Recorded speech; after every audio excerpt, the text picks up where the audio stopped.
So I noticed this week that there's a lot of events that normally take place in May that are very British, but they're not going to be going ahead because nobody wants to give anybody else the coronavirus. So this is a list of most of the wonderfully British things that won't be happening this May that I found out about. So first you've got the Worm Charming Championships. This is basically where you have to coax earthworms out of the ground. It's called worm grunting. And you stick a metal fork into the ground, you hit some wood against it, and then the vibrations that this produces sounds to worms like hungry moles. So this obviously terrifies the worms. They rush to the surface, and then you've got the worms to come out of the ground. And then once they've come out of the ground, I'm not quite sure what they do with them. Some people say that they sell them for fish bait.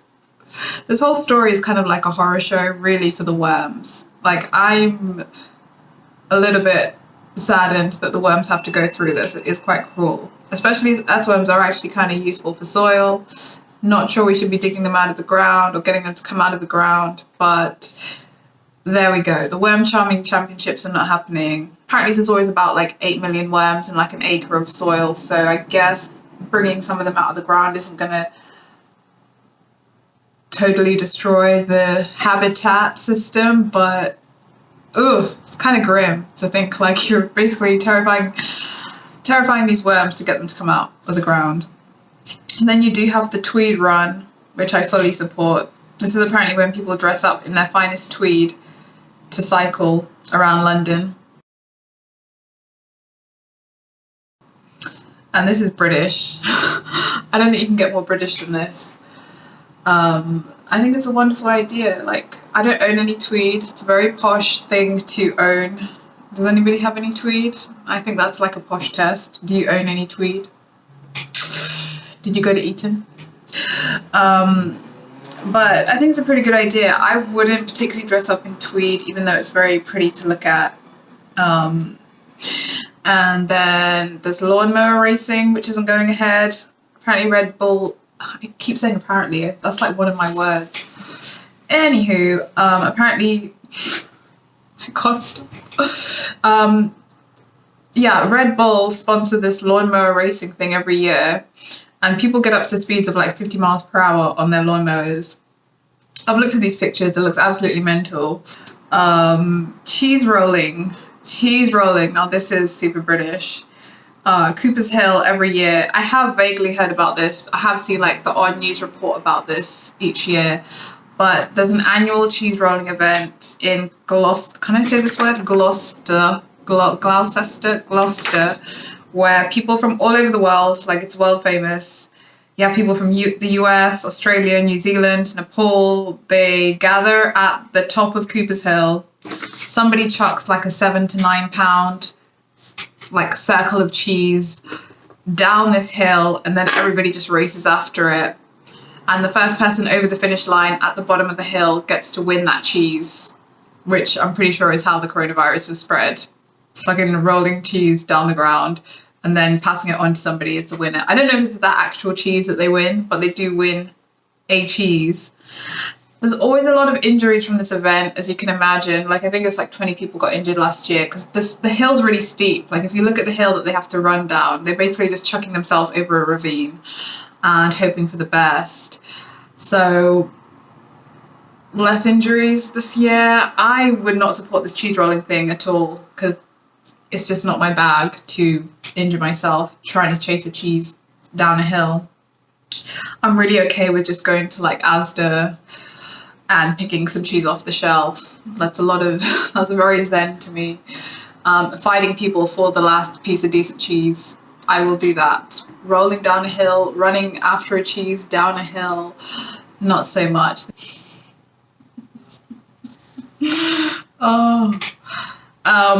Then there's the maypole. Like, dancing around the maypole is super British.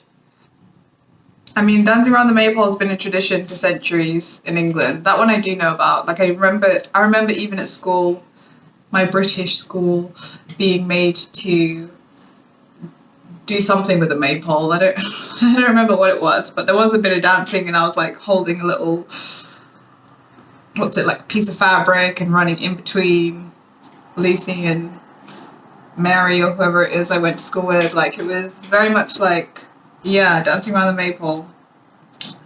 And this year they can't do it because at some point everybody has to put their hand on the pole, so that's like a big coronavirus risk. So there will be no dancing around the maypole. And I was sort of curious about this maypole thing, because I was like, oh, is this just like some sort of pagan festival thing situation? Like, how did this even arise? But it's not really a pagan ritual. From what I can see, it was actually just like a general happy thing they did just to celebrate the fact that summer had come back. It was like, we're just rejoicing that summer's here, that spring is here. Well, summer's here, so let's all just like dance around this pole and have a good time and like drink and be happy in the village because summer's here. And the actual pole itself is not a phallic symbol. For once, there's a pole and it's not about a penis. Like, it's just not phallic, which is great, because I feel like most of the time when you look at the historical record, it's all just phallic symbols. Like, every post or weird little shaped oblong object somebody finds, they're like, oh, it's phallic, it's phallic, it's phallic. So the maypole is quite benign as a situation. And then finally you have, well, I'm going to make this final. There's about 4 other events that are happening that are very British, but I was fatigued by this point. So, World Custard Pie Championship, which pretty much does what it says on the tin. People gather together to chuck custard pies at each other. And extra points if you hit your rivals in the face. No, really, you get extra points if you hit people in the face with a custard pie. It just sounds like fun, like a really ultra British way to... It's like fighting each other but with manners. Like, I'm just going to chuck a custard pie in your face and be, instead of just telling you that you're annoying me, whatever it is that's going on. But I thought these were all like really quaint and sweet and very British, and I am now better informed about the kind of things that British people like to do. I don't think most British people like, it seems like nowadays British things are like TikTok,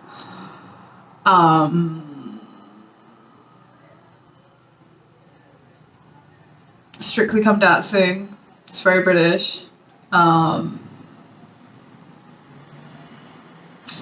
discussing Game of Thrones, very British,